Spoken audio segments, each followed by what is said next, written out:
Greetings, I am Akajugu. I will be making a video to tell a story on how religion came into Africa. Before I continue, ka anyị kene Eke, kene Orie, kene Afọ, kene Nkwọ, kene Chukwu Okike osebụlụ ụwa, kene ndị ana, kene nne nwanyị ugwugwu, kene anyanwụ na-agba, kene ikuku, arọ, kene ndị mmiri, kene ndị ana, kene chi onye ọbụla na-ege m ntị na mmụọ niile na-emere anyị ihe, kene ndị ichie, ndị mgbu na ndị egede, kene ezumezu. African elders don't longer pass down history to their children. This is the reason majority of Africans don't know their history today. Colonization made us forget our heritage.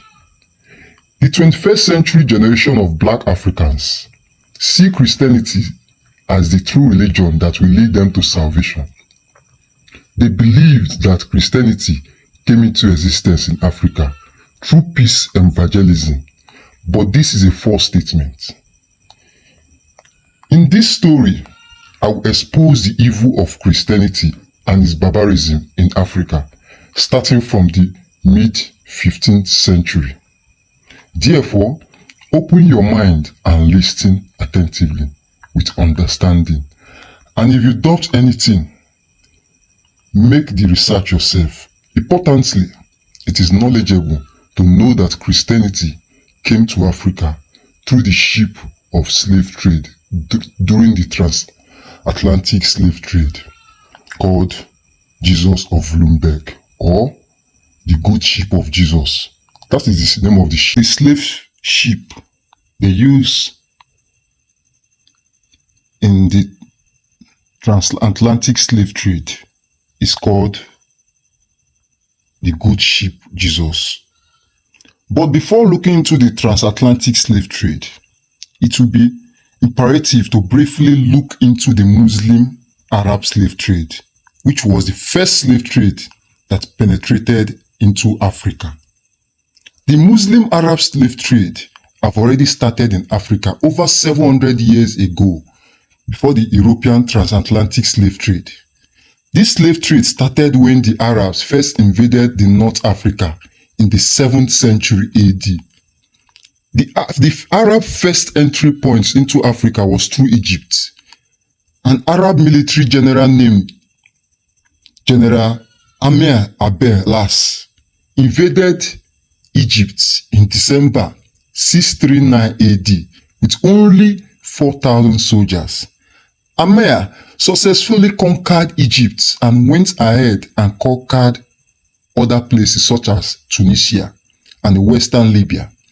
After those areas were fully conquered by the Arabs, they imposed tribute on 360 slaves in all regions.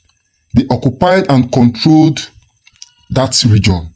This act continued to develop and expand to the much larger demand. To keep up with the demand, Africans were taken as slaves to further south and places like Mali, Senegal, Chad, even northern Nigeria. African slaves were used as sexual slaves, domestic house help to the Arab traders. Sometimes, whenever any African slaves is sick, its owner will quickly pull a bullet on their head. It has been estimated that from the 10th to the 19th century, the 6,000 and 7,000 slaves were transported each year, and each time the African slaves under Arab slave traders crossed the desert, hundreds of Black Africans died even before they get water to drink. The Arab slave trade were absolutely very devastating to the African people. Through this Islamic slave trade in Africa, North Africans were Islamized by their Arab slave trade master. So it was through that time that the northern part of Nigeria became Muslim. They Islamized the Muslim. They Islamized the northern part of Nigeria, made them Muslims, converted them to Muslim. And today, many Africans parade themselves as Muslim without knowing how the owners of such religion brutally enslaved their African ancestors, that is their ancestors, over 700 years. As one of the transatlantic slave trade which transported Christianity into Africa, historically, it is said that Prince Henry, the navigator of Portugal, came up with an idea of the transatlantic slave trade. He made Portugal the first European country to engage in slave trade from the mid-15th century, precisely in the 1450s. Africans were taken against their will and forced onto the slave ship. The African slaves were then transported across the Atlantic Ocean. Slave was supported and made legal by the European government. Popes and monarchs. Captain John Hawkins was the first England man who made the first slave trade voyage to Africa from 1555 to 1562 during the reign of Queen Elizabeth I. He was given a ship named Jesus. That was when Jesus came into Africa. The first ship that arrived Africa was named Jesus of Bloomberg. The ship was given to John Hawkins by Queen Elizabeth. In order to understand what the triangular or transatlantic slave trade means, one needs to understand that it was 3 continents that were involved, which were Europe, Africans, and America. For instance, the Europe slave trades will leave the European ports and journey to the West African coast. There, they capture and forcefully pack a lot of Africans into the ship and journey to America.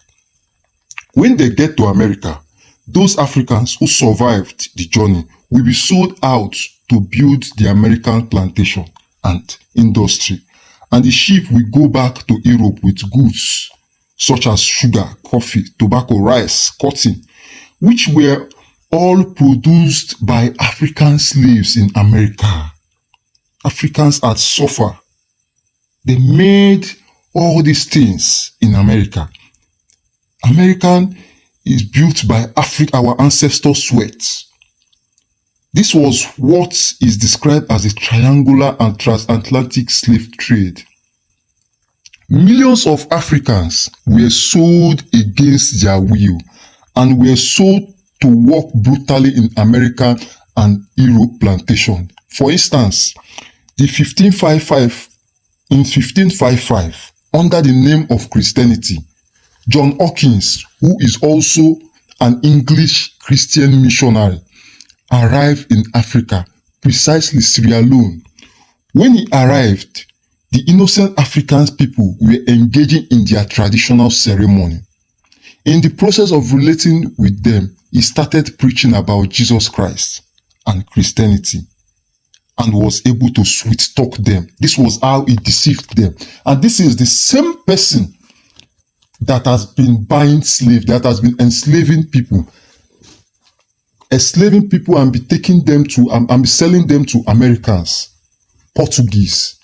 The same person came to sweet talk these people using the name Jesus. Seeing how they have fell completely to his sweet talk, he asked them how many of them will follow him and accept Jesus and be saved. 300 Africans from their pure and innocent mind agreed to follow him, and that was how mischievously he took them to America and slaved them all. That was the person that brought Christianity to Africa. Deceived them, took them, and enslaved them all. Inside their ship of slave trade, they chained our African ancestors like dogs and kept cattle. They caged our mothers, raped our sisters, caged our sisters and brothers, and kept them with rodents and insects. They raped and sodomized our parents in their European slave trade. And where our parents are kept in that ship, the ship was owned by Queen Elizabeth. And John Hawkins was this person that brought Christianity. He deceived them. After deceiving them, they will follow him to America and he will sell them to slave traders. Africans were reduced to the lowest animal ever and subjected to brutality and complete barbarism.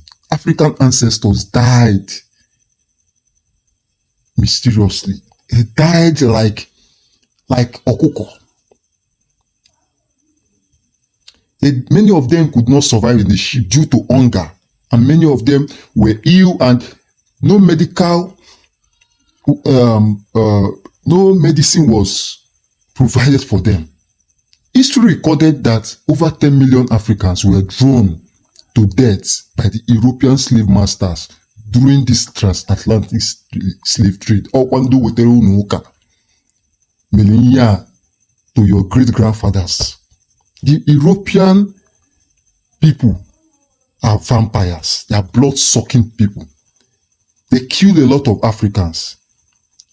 They molested them. They raped them. Many of them refused to convert to Christianity because they came back, and many of them that refused to convert were killed. Some of them, their daughters were raped in front of them. Out of fear, they accepted that religion.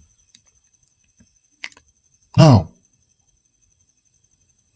this humiliation of generation of African people under this white supremacy for over 400 years, our mothers and sisters were sexually abused every day in the ship by these European sex addicts. These goats, dogs, they are sex addicts that always molest our mothers and sisters then.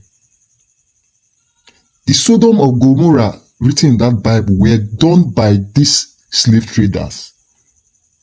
The religion of European slave masters, Christianity, condoled all this evil, and that was why the Christian missionaries could not speak when their fellow whites were taking Africans as slave trade. Rather, they were busy using their Bible to brainwash Africans to be silent and blindly accept every treatment from the whites. They told you not to fight back, that the Lord will fight for you. Our people and ancestors were killed and our mother brutalized in the name of their white Jesus. According to Jomo Kenyatta of Kenya and Desmond Tutu of South Africa, when they said we should close our eyes to pray, after praying, we opened our eyes and we found the Bible in our hands, and they seized and conquered our land in the name of their white Jesus. Just as they raped our mother in the name of their white Jesus and their science justified in it.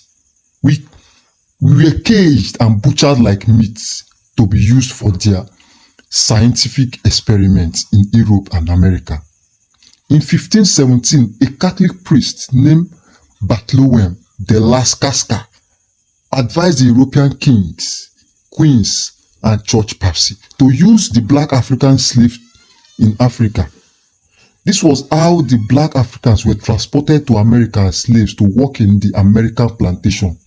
This shows that the Christianity and the church endorsed slaves in Africa and the maltreatment of our black African ancestors.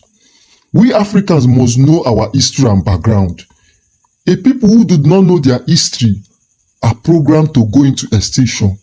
Today, under the hypocrisy and pretense of the white democracy, they have continued their slots on us. Under the pretense of human rights, the dehumanization of African people continue. Under the pretense of foreign aid, international relations, and foreign investments, they have invaded our land with their multinational capitals, company, industry, with their hypocrisy of development, but with the secret and intention of sucking the resources of Africa, keeping our economy under dependency and undevelopment. Under this mischief of constitutionalism and international diplomacy, the plunder and theft, brutality and atrocities continue. Despite of memories of our ancestors and our forefathers by arrogantly rooting our culture and tradition of our people, the education of the white slave master is a system of misinformation and miseducation. I don't blame people of not knowing this history. The reasons is that history has been banned in school. And the reason history was banned was because they don't want you to know your story, your history. Yes, Nigeria gained independence, but this independence we gain is a fake independence because this same British are still ruling us behind the shadows. They are still ruling us. And our governors, our president, our politicians are their puppets. That is the reason. They told them to ban history because they don't want our children to know their story. They don't want our children to know about how they maltreated and dehumanized their ancestors. Now, Christianity, if you embrace Christianity and you believe in Christianity, without you knowing that Christianity was used to brainwash your ancestors, were used to deceive them and kill them, sell them to slave trade, to slavery. If you doubt this history, go and do your research. Now, let me ask you this question. Ever since you were born, you have been praying as a Christian or as a Muslim. But check, every year, the country situation gets worse. Why is it that prayers don't work in Africa? There's no continent that took religion serious like Africa, yet Africans remain undeveloped today. That is the truth. We are the people that created this religion, don't even take this religion serious like we do. In the north, they don't have any courts except the Sharia court.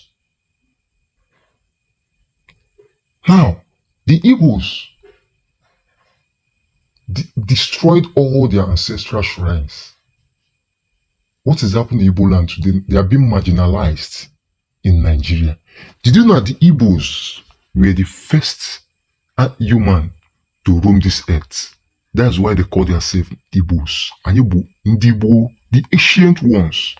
We are the king. That is why there's nowhere you go to in this world that you won't find an Igbo man.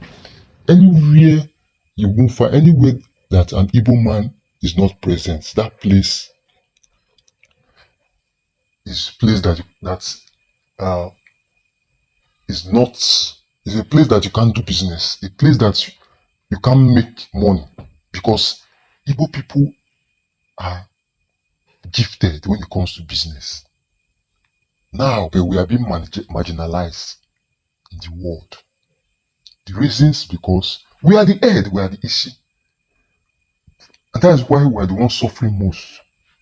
Until everybody goes back and tidy back the ancestral deities and return religion back to its owner. That is the only way peace can return to an Igbo and Africa. I still remain Akajuku. I come for total restoration of ordinary and African spirituality. Thank you.